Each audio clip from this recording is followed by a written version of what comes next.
Approchez, approchez les enfants, le spectacle de Théo et Lilou va commencer. Voici Théo et Lilou. Ils vont vous raconter l'histoire du pays de Grâce. Voici le pays de Grâce. Tout commença il y a fort longtemps. Sais-tu que durant la préhistoire, des hommes ont vécu ici? Bien sûr. Je sais que un silex a été trouvé. Regarde. Le silex est une pierre dure utilisée et taillée par des hommes pour créer des outils. De cette époque, qu'on appelle l'Antiquité, des sarcophages ont été découverts. Mais c'est quoi un sarcophage? Un cercueil de pierre. Les hommes ont construit des routes sur lesquelles ils pouvaient transporter des marchandises pour les vendre. Lorsqu'ils se rencontraient, ils se racontaient les histoires de leur village. Au Moyen-Âge, le territoire de Grâce est entouré de routes très importantes. C'est un carrefour. Ces routes qui mènent vers la mer et aussi vers la montagne permettent aux hommes de se trouver sur les foires commerciales. Sur ces marchés, ils achètent des céréales. La céréale est une plante dont les graines sont utilisées pour faire de la farine, par exemple. Du bétail. Le bétail sont des animaux d'élevage comme le mouton ou la chèvre. Du vin et de l'huile. Les habitants du pays grassois ont élevé des moutons. Ils récupèrent la viande des moutons pour la manger, la peau pour faire du cuir et sa laine pour faire des habits. Sais-tu comment s'appelle celui qui traite la peau des animaux pour en faire du cuir? Oui, c'est le tanneur. Le sais-tu? La tannerie est le métier du tanneur.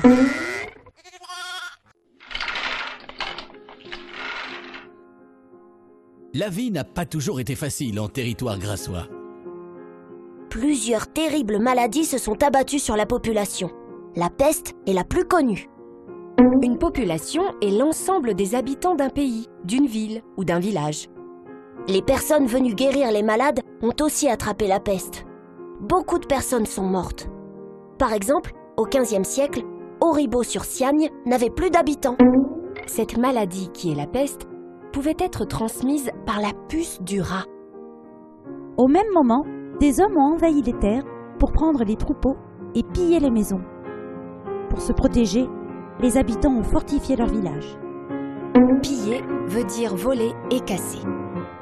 Des familles venues d'Italie se sont installées pour repeupler les villages comme Mouansartou, Cabris et Escragnol.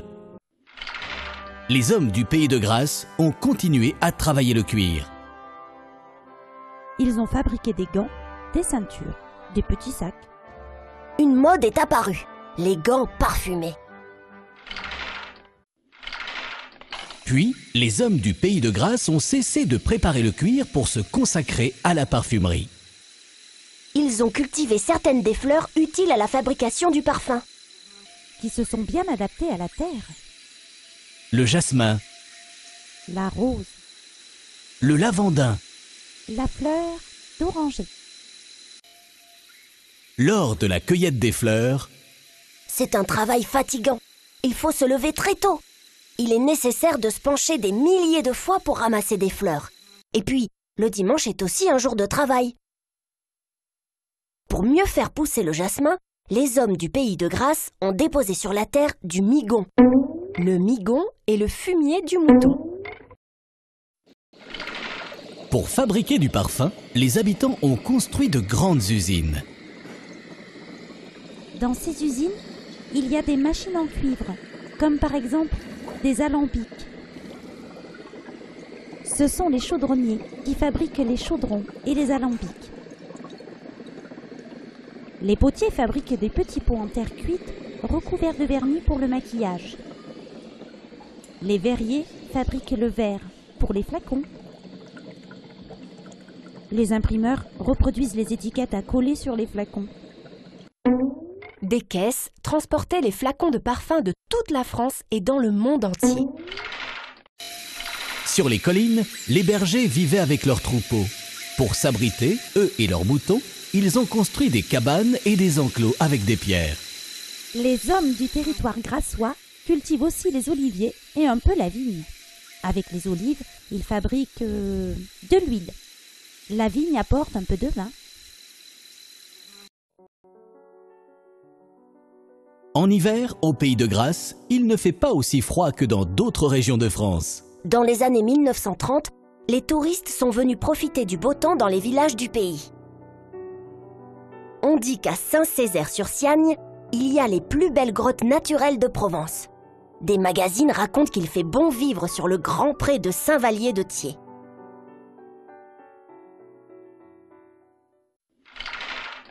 Le chemin de fer arrive en territoire de Grasse pour alimenter les usines en marchandises et transporter les touristes de plus en plus nombreux. À Grasse, on emprunte aussi le funiculaire. Le funiculaire est un transport en commun sur les rails qui monte les pentes. Des circuits en bus sont également organisés pour visiter la région. En bus, on peut admirer de beaux paysages et s'arrêter dans des villages comme Cabris ou Gordon et faire de la randonnée. Un peu plus tard, les villes et les villages organisent des fêtes qui honorent les fleurs. La fête du jasmin, de la rose, de la violette, du mimosa. Les touristes, attirés par le climat et la douceur de vivre, viennent sur le Pays de Grasse. Aujourd'hui, dans le Pays de Grasse. Des vacanciers viennent profiter de la tranquillité.